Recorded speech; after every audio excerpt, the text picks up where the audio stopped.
like to introduce Kim Java. Let's get like Tesla or Kim Java, Yes. latest name. Yeah. And of course, Tesla Raj. Tesla Raj, our very own. Come on up. Yep. Are they... Come on. But yeah, I just want to thank Raj for giving his time, for coming and helping moderate, and obviously Kim Java for coming all the way from Georgia. So thank you.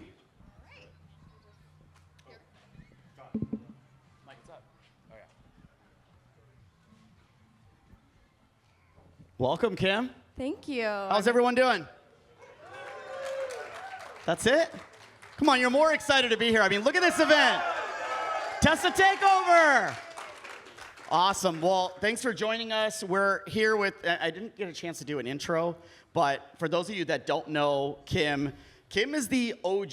I mean, she's been in the Tesla YouTube game for years. In fact, I learned a lot from her videos, and has just covered everything from a great perspective of family and lifestyle, and really appreciate you coming out and joining us and having this conversation with us here. Well, thank you so much. I'm really excited to be here. This is something I've been trying to make work for the last couple of years, and it's my first year that we just said, we're going to do it, we'll figure it out, and here I am. Awesome, awesome. So what I kind of wanted to go through with you is, how did the interest on Tesla come to be, right? Like, it didn't just, and we all have kind of how we fell in love with Tesla and how we started with Tesla. So how did you start with Tesla?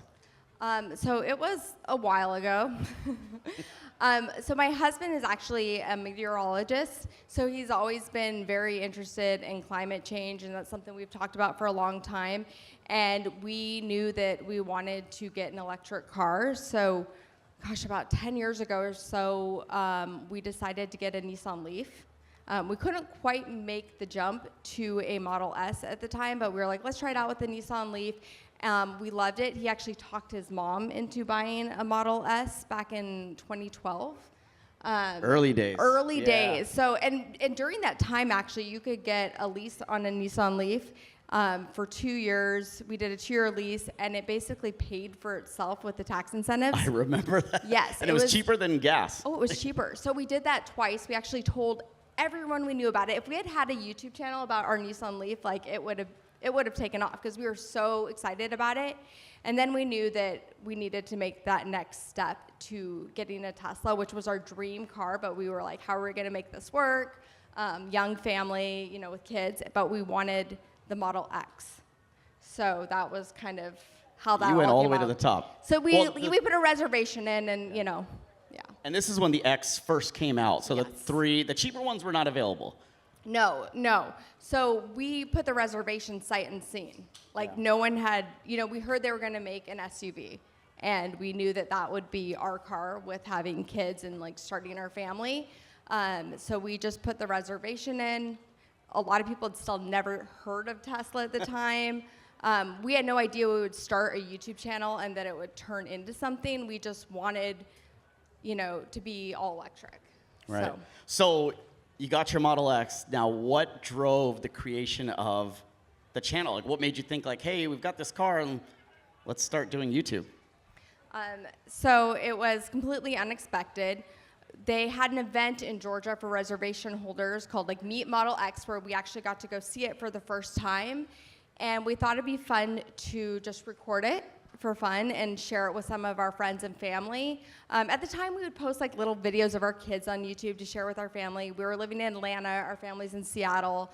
We actually had a channel called Landon and Liam Toys and Travel, which is a terrible name for a channel, way too long, but it was just for fun.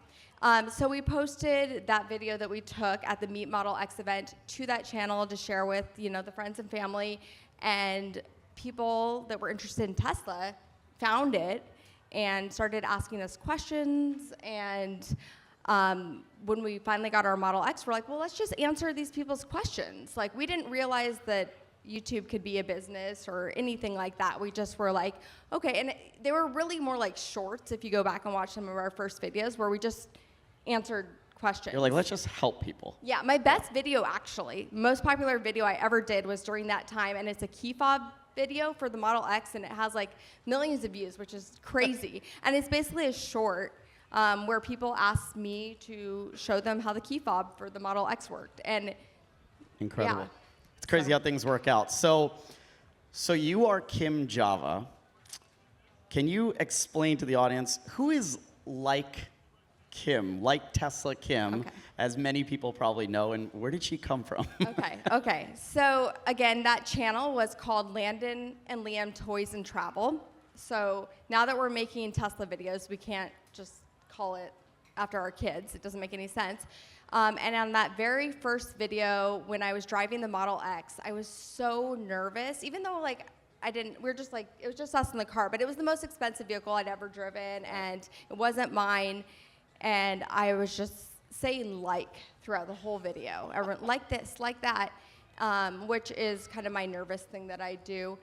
And in the video, people had a like counter going for me.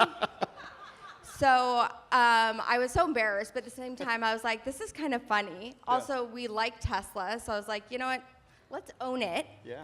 And just call the channel Like Tesla, and that's kind of how Like Tesla came about. And we were that for the first, I don't know, 4 or 5 years until we decided to change it just to my name, which is Kim Java. I do love coffee, but Java is actually my last name. Yeah. Best thing is to embrace it. That was Yeah. awesome. I'm sure maybe not everyone knew that story, so I thought that was like a good one to bring up. Okay, so like I said, you're one of the OG Tesla content creators. You've been covering it for years. What keeps you, still like excited and interested in making content on Tesla as well as all other EVs, because you've covered other vehicles outside of Tesla? What keeps that fuel? I just feel like it's always changing. Like there's always something going on. Obviously, Elon Musk is active on Twitter or X or whatever you want. There's just always something that's like crazy that you wouldn't believe happening. There's all these different companies. Now there's all these different electric vehicles coming out, and it's really exciting to see that change and that transition. So for me, it's just learning about new things.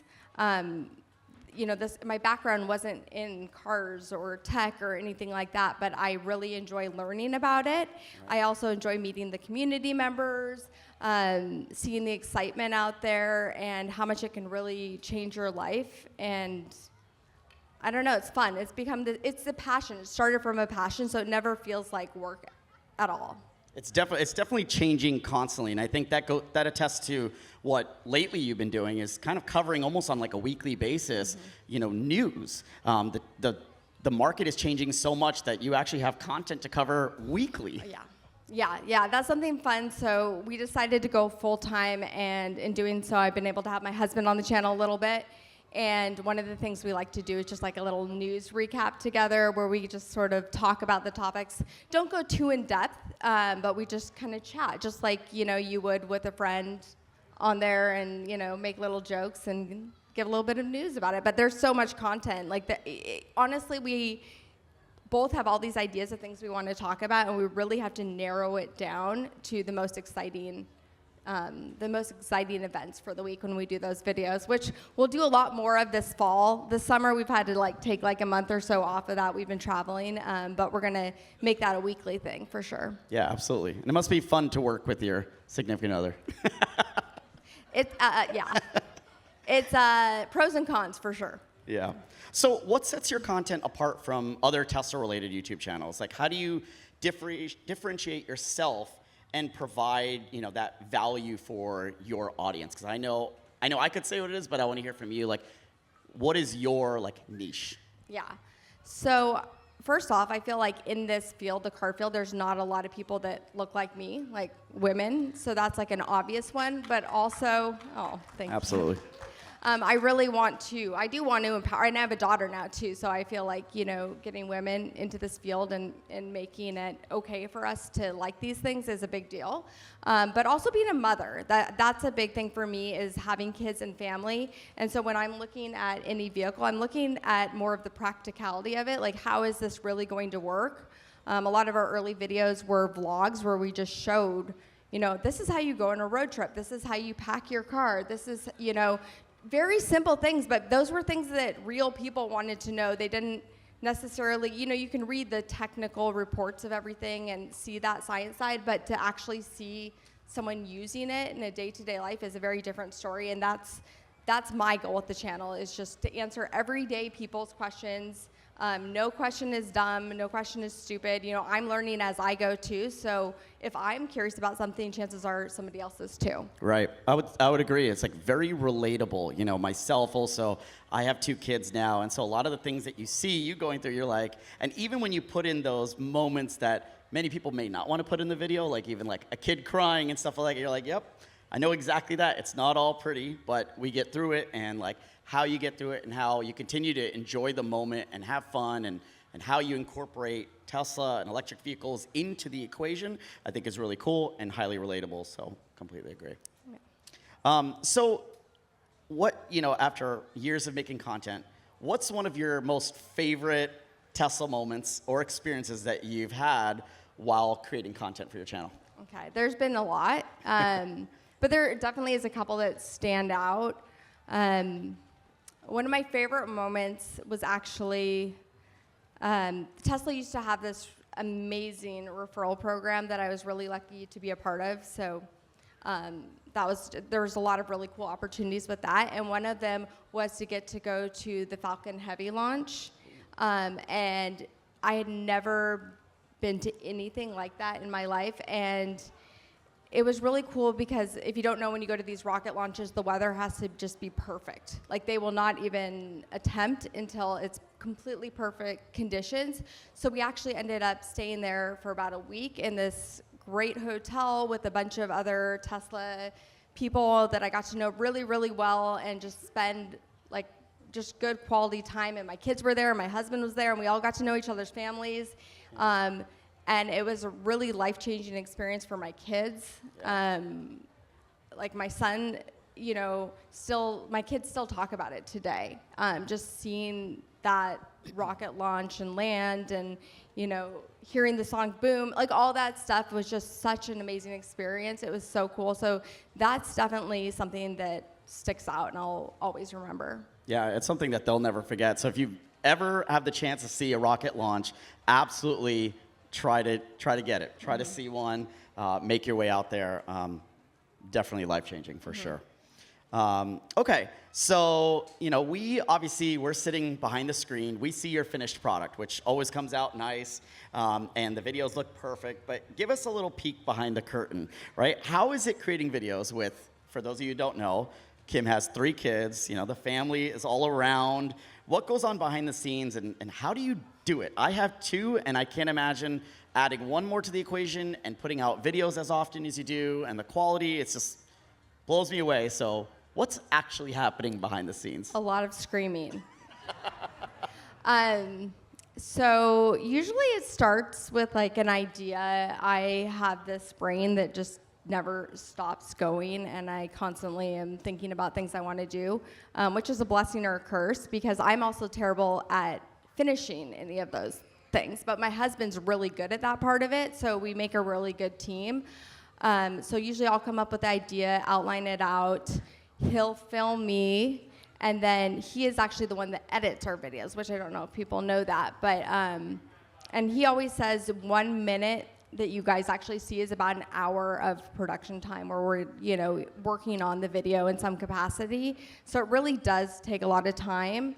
He also has a broadcasting background, and I have an acting background from like years ago. So I think we kind of put all that together. With the kids, it's very challenging. We film a lot during nap time or late at night. Like, there'll be times where it's like 10 p.m., I'm putting on makeup, we're gonna film a video, because that's the only time that we have to do it.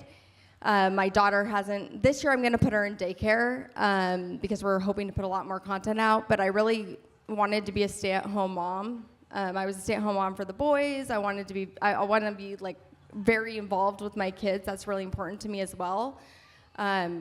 So we just, sometimes my 11-year-old will kind of watch my 3-year-old. Like, we'll be like, can you just play with her? Life hacks. Yes, exactly. We'll get like neighbors to help out. We have a lot of really good neighbors that sometimes will watch her. The boys are pretty self-sufficient now, and sometimes during the summer months, I try to do more videos with them. I might do a vlog or things where they can be a part of it. My 8-year-old son loves cars, loves Tesla, loves everything. So I always envision someday maybe he'll take over the channel because he loves it so much. So I try to do as much with him. I almost brought him actually because maybe next year I'll bring him, but they're definitely additives to the channel. I think they add, like little wings to the content you're creating because they're, like you said, they're into it as well. They're climbing in and out of the Model X and playing games and things like that. So they add that, that relatable factor, and it all kind of comes together. I think that's why it works so well for you guys. It's like everyone is together, all on the same page, thinking about the same stuff. But there are challenges of screaming kids. Not easy. It's not. They're just regular kids, and like the boys are really close in age, so they fight a lot. They're at that age. One of my kids is super hyperactive, so we just constantly have to keep him busy, and probably too much screen time, and all the same stuff that most people deal with nowadays. I think we all appreciate the dedication for what you put out. So how do you envision the future of Tesla and electric vehicles in general? Like, what impact do you believe that they're going to have on the automotive industry and society as a whole? Obviously, you've done a lot of videos with a lot of different brands. So how do you see the future of that evolving in the next year, 5 years, 10 years? Yeah, so definitely everything's going electric now. We're seeing that all the OEMs are coming out with new vehicles that are all electric. Everyone's plan is to be all electric. We hear that like all the time, but 2025, we're going to be all electric. So that's happening now recently with the Tesla charger, the NACS. Everyone is switching from CCS, so that is huge. I think we're going to also see that more and more now with FSD, that bigger companies are going to need to utilize more of what Tesla has for them if they want to stay competitive in the automotive space. So I think that's going to be a big thing we're going to see in the future with a lot of this. Something that I'm curious to see how it all plays out is with the Tesla bot and Optimus. I'm really curious because Elon's talked about that being the future. So I'm curious what will actually happen with that. Right now it seems so hard to imagine, right? Like you're like, how is that going to be part of my life? But then, 20 years ago, we would never imagine that we'd all be here, because we're interested in Tesla and electric cars, and look at the following that has happened. So I kind of believe it all now. I'm very excited about it. I really love learning about technology now, and the environmental aspect I think is so important. I think that's really where it all roots from, is just, figuring out ways to cut your carbon footprint. And that's what Elon Musk is all about, and why we're all so excited and listen to him and follow him and all that. It must be wild to see, because you started in 2012, and to see from 2012 to just even looking around and seeing this. In 2012, there wasn't any of this. There wasn't nearly as many accessory manufacturers, brands, anyone even slightly interested in doing this much for Tesla. And then now today, where we have this giant 2-day event and all these people here and people that have done amazing things and brands and collabs, and it's insane to see that growth. It really is. So when we started our channel, the only person out there making YouTube videos that I knew of was Bjorn Nyland, which I don't know if you guys, but he was the first YouTuber for Tesla. And his stuff was great, very informative, but my husband watched a ton of it, and he would always be like, we have to watch this, you have to watch this, and we were so excited about this company. But yeah, we started, nobody else was really making YouTube channels, and we didn't really know we were either. And Bjorn was in Norway? Yeah, Norway, that's right. So he was really he's the real OG. But we started, and at that time, the community has really changed a lot. There were not that many people. Most people still didn't know what Tesla was. We received so much hate on our on our videos because people are like, these cars will never make it. There's Some of that so still doesn't much change. of that. But what's interesting, I will say, is in the beginning, if you had a video that maybe the thumbnail or the title of the video was slightly negative about Tesla, those videos would do really, really well. People rooted to hate Tesla, but now it's really changed where if you say anything negative about Tesla or criticize them in any way, it's almost the opposite, where you get the fanboys that That's sort of right. attack you. That's right. So it's as the community has grown, that sort of the mindset of it has also changed. Totally. So apart from Tesla, there's obviously many other electric vehicles, brands, models. What's one of those that you find interesting, that's caught your eye, that you're kind of following a little bit more? It's like your number 2 to Tesla. Because I know at one point, those of you who probably watched, you went back and forth between maybe jumping ship and trying another Yeah. vehicle. But like, what's on your radar? Yeah. So I obviously, having kids, I'm looking at all the SUVs. For me, that is what I'm really excited about the most is, you know, I love a fast car. That's really fun. But the practicality of my life and what I need is an SUV. I need, you know, seating and cargo capacity and things like that. So, you know, Rivian, you know, they had the R1S, and I've made some videos with that. I just did a video with the Mercedes EQS SUV. That's the last video I posted. I'm really excited about the Volvo EX90. Oh, yeah. That's So that is a vehicle I've always loved before they went electric. So I would love to make a video with that.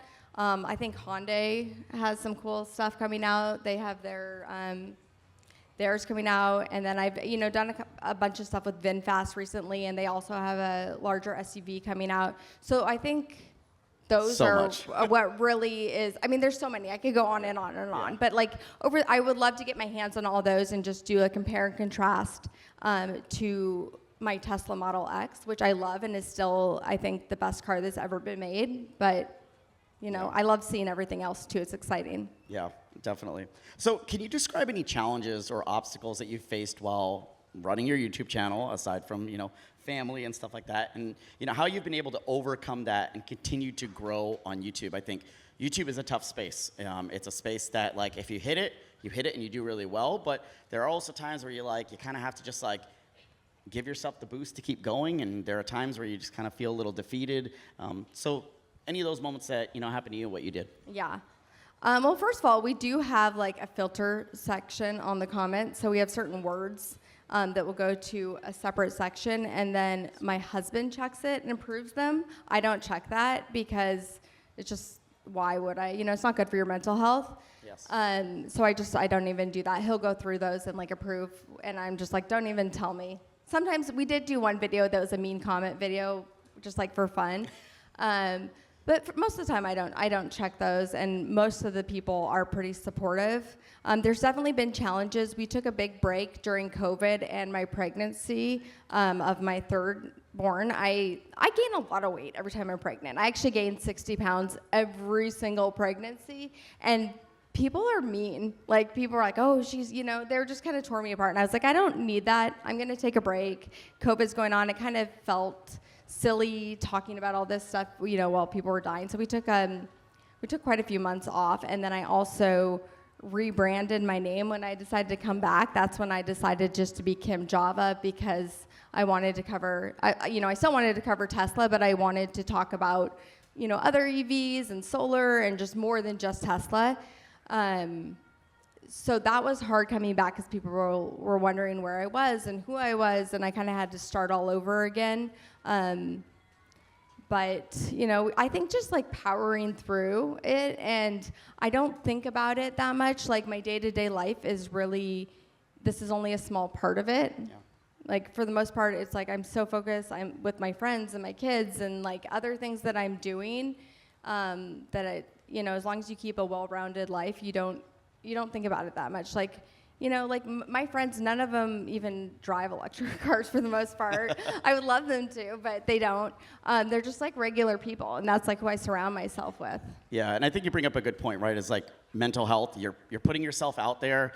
A lot of people are seeing your content and enjoying your content, and maybe not everyone is the nicest. And I think, you know, you're in a position where people might be more mean, and so I think, you know, really smart decision to make is just like, hey, I'm just gonna not pay attention to that, because, you know, you're here to make content about Tesla and electric vehicles and your family life, and that's what you should do, and you should enjoy doing it, and people's comments should have no effect to that. Yeah, and I think if you feel good about what you're putting out there, that's really the most important thing. And I feel like every video I make is a piece of me that I'm putting out there, and my husband, because we work together, but we always are like, this is something that we feel good about, so it doesn't matter as much, you know, how many views or who's watching it Right. or anything, because we feel like we did our best. Right, exactly. So I think this correlates to the next follow-up is like, you know, what advice would you give to an aspiring, you know, YouTube creator who's interested in starting a channel focused on a specific niche, like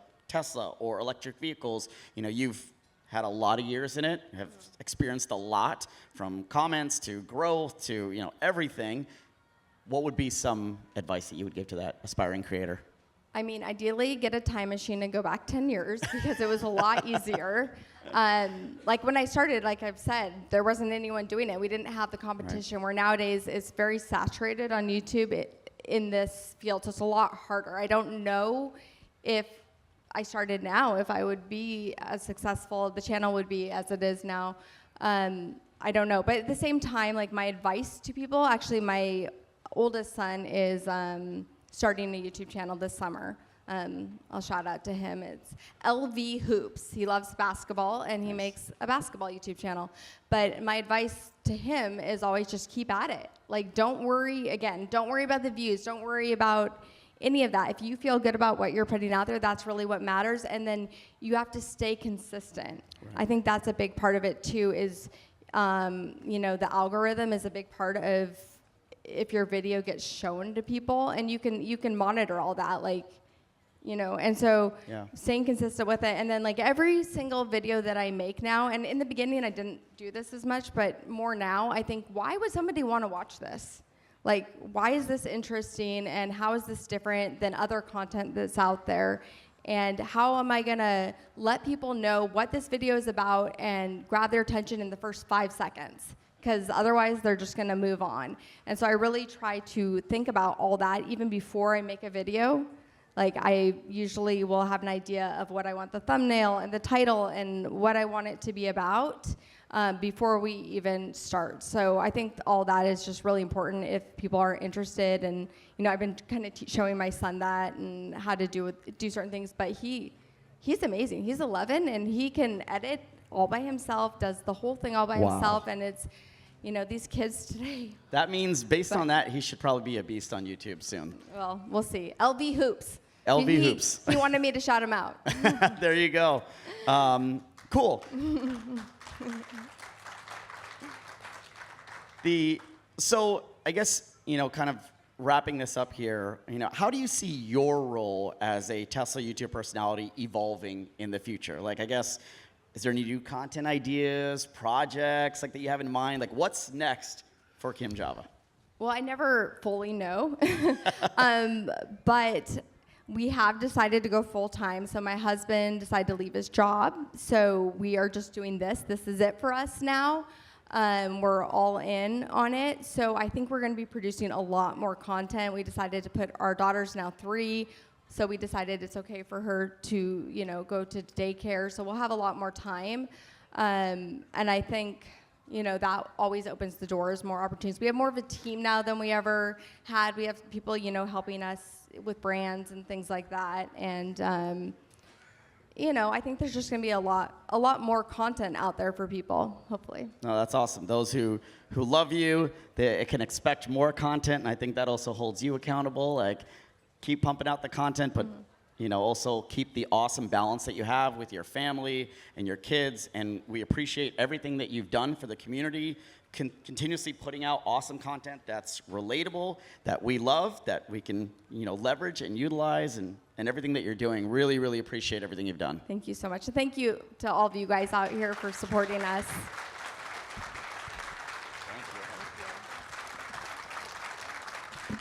Thanks, everyone.